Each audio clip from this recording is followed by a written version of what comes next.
खेरा सत्याग्रह क्या है इसी के बारे में जानिए। तो प्रथम असहयोग आंदोलन 1918 ईस्वी में हुआ था। गांधी जी ने किया था प्रथम असहयोग आंदोलन जो है ये 1918 ईस्वी में। और खेरा में फसल बर्बाद होने के कारण किसानों के पास कर देने को पैसे यानी जो है कर्ज देने के पास पैसे नहीं थे, किंतु फिर भी सरकार माल गुजारी वसूल रही थी। और इसी के कारण जो था गांधी जी ने खेरा सत्याग्रह किया था, जिसमें प्रथम आंदोलन जो था ये था असहयोग आंदोलन, जो कि 1918 ईस्वी में किया गया था। इसमें क्या हुआ था चलिए आपको बताते हैं, विस्तार से समझिए कि खेरा में जो था फसल बर्बाद हो गया था किसानों का। और किसान का जो फसल बर्बाद हो गया था तो किसान के पास कर्ज देने के लिए जो था ये पैसे नहीं थे, किंतु जो है ये जो सरकार जो थी वो उन्होंने क्या किया, माल गुजारी वसूल कर रही थी, जो है किसानों से माल गुजारी जो माल उत्पादन करते थे उसको वसूली कर रहे थे, लेकिन वो फसल बर्बाद हो चुकी थी फिर भी। और किसानों द्वारा इसका विरोध किया गया। जब सरकार इसका माल गुजारी जो था ये वसूल कर रहा था, किसानों ने इसका विरोध किया। विरोध करने के बाद सर्वेश यानी जो है सर्वेंट्स ऑफ इंडिया के सदस्यों विट्ठल भाई पटेल तथा गांधी जी ने पूरे मामले की जांच के बाद पाया कि किसानों की मांग जायज़ है। जब ये माल गुजारी जो था वसूल कर रहा था तो किसानों ने इसका विरोध किया। तो जब विरोध किया तो गांधी जी और इसके साथ साथ विट्ठल भाई पटेल ये दोनों ने क्या किया, इसका जांच किया कि ये सही मांग है किसान की या नहीं। तो जब गांधी जी और विट्ठल भाई पटेल ने जांच किया, इसका जो खेरा सत्याग्रह जो शुरू हुआ था इसका जांच किया जब, तो उन्होंने पाया कि सही में जो है किसान जो मांग कर रही है इसका मांग जो है जायज़ है, किसानों की मांग जायज़ है। और इसके बाद जो है गांधी जी भी इसका मदद किया। मदद किस प्रकार से किया है चलिए आगे देख सकते हैं। इस आंदोलन में गुजरात सभा ने भी महत्वपूर्ण भूमिका निभाई और उस वर्ष अध्यक्ष गांधी जी थे। गांधी जी अध्यक्ष थे उस वर्ष गुजरात सभा के, और ये भी महत्वपूर्ण रूप से जो है इसमें भूमिका निभाया। और इसी बीच सरकार ने गुप्त निर्देश दिए कि लगान 19 से वसूल करे जो देने की स्थिति में हो, और यह सुनकर गांधी जी ने आंदोलन समाप्त कर दिया। तो जब सरकार ये सब जो इसका विरोध किया जो है सरकार के, तब गांधी जी भी उसमें विरोध में थे। और इसके बाद जो था क्या हुआ, असहयोग आंदोलन शुरू किया था। और इसी में क्या हुआ कि सरकार ने क्या किया, इसके बाद जो गुजरात सभा से जो इसका गांधी जी विरोध कर रहे थे सरकार की ये मजदूरों के साथ में, किसानों के साथ में, तब सरकार ने क्या किया, यानी इसी बीच में सरकार ने एक गुप्त निर्देश यानी जो है चुपके से निर्देश दिया कि लगान 19 से वसूल करेंगे, यानी जो है रुपया उसी से वसूल करेंगे जो रुपया देने की स्थिति में, यानी जो है लगान देने की स्थिति में है उसी से हम वसूल करेंगे। और इसको सुनकर गांधी जी ने क्या किया, इस आंदोलन को समाप्त कर दिया। वहाँ पर जो है गांधी जी जो था ये असहयोग आंदोलन को समाप्त कर दिया। तो असहयोग आंदोलन भी इस प्रकार से सफल हुआ। इसके बाद क्या हुआ, आया रॉलेट एक्ट, जो कि 1919 में रॉलेट एक्ट आया। गांधी जी ने क्या, अब ये रॉलेट एक्ट क्या है 1919 का, इसके बारे में समझिए। भारत में क्रांतिकारी गतिविधियों के दमन के लिए रॉलेट एक्ट लाया गया था, और यह अधिनियम सर सिडनी रॉलेट की अध्यक्षता में यानी जो है सेडिशन कमेटी की सिफारिशों के आधार पर पारित किया गया। तो क्या हुआ था, रॉलेट एक्ट जो था ये 1919 में लाया गया था रॉलेट एक्ट को, और भारत में जो क्रांतिकारी गतिविधि था इसी को दमन करने के लिए जो था रॉलेट एक्ट लाया गया था। रॉलेट एक्ट कहने का मतलब हुआ इसमें क्या किया गया था, ये क्रांतिकारी गतिविधि जो हो रहा था ना तो उसी के दमन के लिए लाया गया था ये रॉलेट एक्ट को। लेकिन इसमें क्या हुआ, यह अधिनियम सर सिडनी रॉलेट की अध्यक्षता में हुआ था। सर सिडनी रॉलेट जो था इसी की अध्यक्षता में ये जो रॉलेट एक्ट को लागू किया गया था। और इसमें क्या हुआ कि आपको बता दें कि इसमें जो गलत काम यानी जो गलत नहीं भी था ना, जो गलत कार्य नहीं भी करते थे उसको भी जेल में कर देते थे, बंद कर देते थे। सरकार जो था जो सरकार जिसको भी चाहते थे वो अपनी मनमानी से जो है ये रॉलेट एक्ट के कारण जो था रॉलेट एक्ट के माध्यम से जो था उसको बंद कर देता था, अपनी मनमानी चलती थी सरकार करने लगी। और इसी के विरोध में गांधी जी भी आए थे। आगे बताते हैं चलिए। इसमें देख सकते हैं यहाँ पे रॉलेट एक्ट के बारे में और इम्पोर्टेंट पॉइंट है कि इस अधिनियम के द्वारा मजिस्ट्रेट संदेह पर ही किसी भी व्यक्ति को अनिश्चित काल के लिए जेल में डाल सकते हैं, और इसे बिना वकील, बिना दलील तथा बिना अपील का कानून कहते हैं।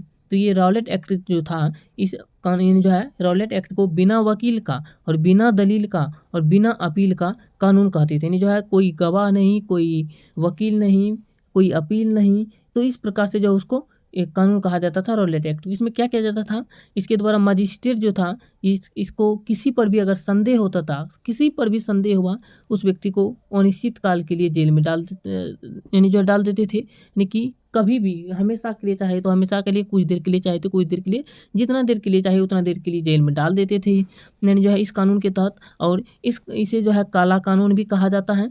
ये रॉलेट एक्ट जो था, इसे काला कानून भी कहा जाता था, क्योंकि किसी को बिना गलती के भी उसको जो है जेल में बंद कर डालता था जो था। और गांधी जी ने इस एक्ट का विरोध किया तथा 6 अप्रैल 1919 ईस्वी को देशव्यापी आंदोलन का अनुरोध किया, और अंग्रेजी सरकार ने गांधी जी के पंजाब एवं दिल्ली में प्रवेश पर प्रतिबंध लगा दिया। क्या हुआ, गांधी जी जब देखा ये सब सारा चीज़, तो गांधी जी ने इस एक्ट का, यानी रॉलेट एक्ट को जो था, रॉलेट एक्ट का विरोध किया, और 6 अप्रैल 1919 ईस्वी को जो था गांधी जी ने देशव्यापी आंदोलन का अनुरोध किया। यानी जो देशव्यापी आंदोलन का अनुरोध किया, ये गांधी जी जो है 1919 ईस्वी में। और इसी में क्या हुआ कि अंग्रेजी सरकार जो था, ये गांधी जी के पंजाब एवं दिल्ली में प्रवेश पर प्रतिबंध लगा दिया। अंग्रेजी सरकार जो था, ये गांधी जी को पंजाब और दिल्ली जाने पर रोक लगा दिया, गांधी जी को जो है इसी ईस्वी में।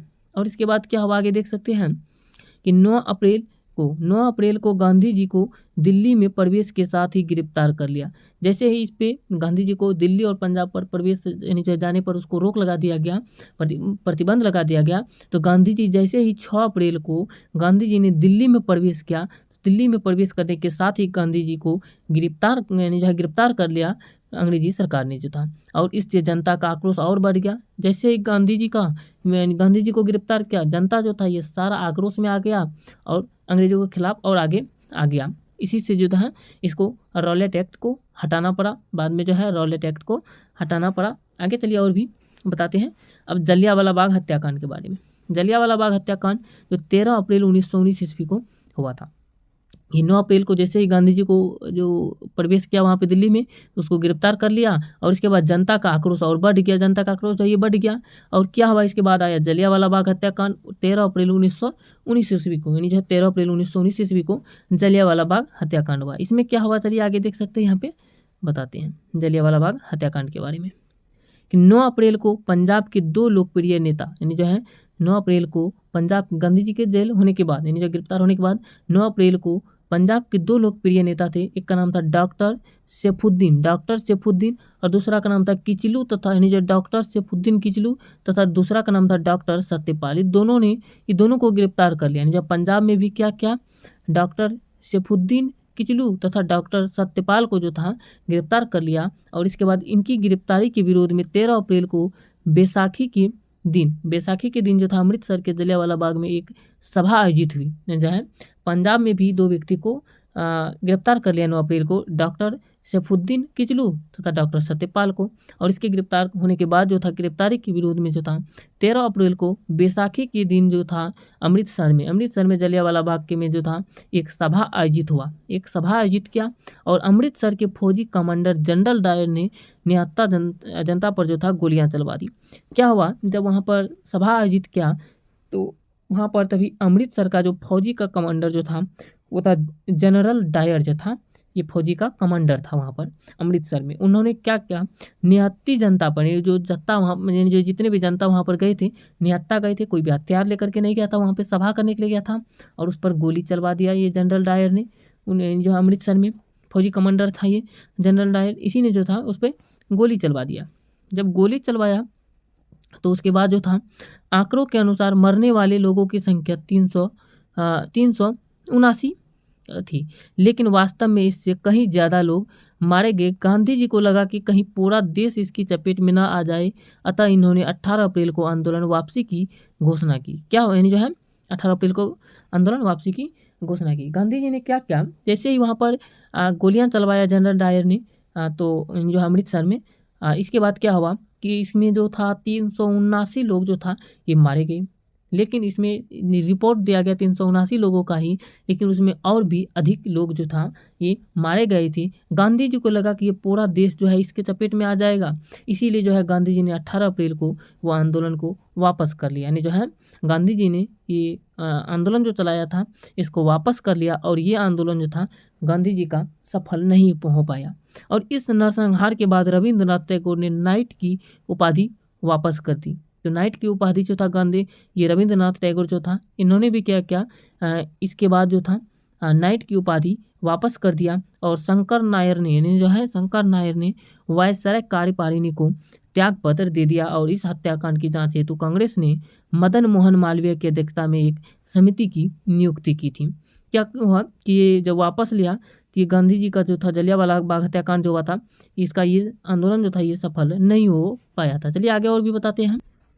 इसके बाद जो है ब्रिटिश सरकार ने जांच हेतु जो है हंटर आयोग गठित किया। ब्रिटिश सरकार जो था इसके जांच के लिए हंटर आयोग के गठित किया और जिसमें कि 3 भारतीय सदस्य था। एक था 3 गो जो हंटर आयोग का जो गठित किया, इसमें 3 भारतीय सदस्य था, जिसमें एक था चिमन लाल सतिलवार, दूसरा था सुल्तान अहमद और तीसरा था जगत नारायण। ये तीनों जो थे ये तीनों भारतीय थे। इस आयोग में हंटर आयोग जब गठित किया गया उसके ये सदस्य थे।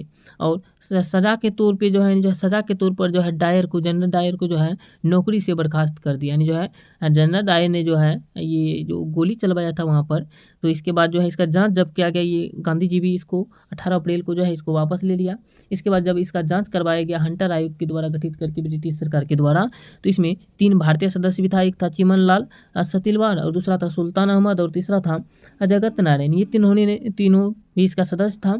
और जब इसका जांच किया गया तो इसकी जो है इसमें सजा पाया गया, जो गलत पाया गया जनरल डायर को, और इसको जो है नौकरी से बर्खास्त कर दिया जनरल डायर को जो है।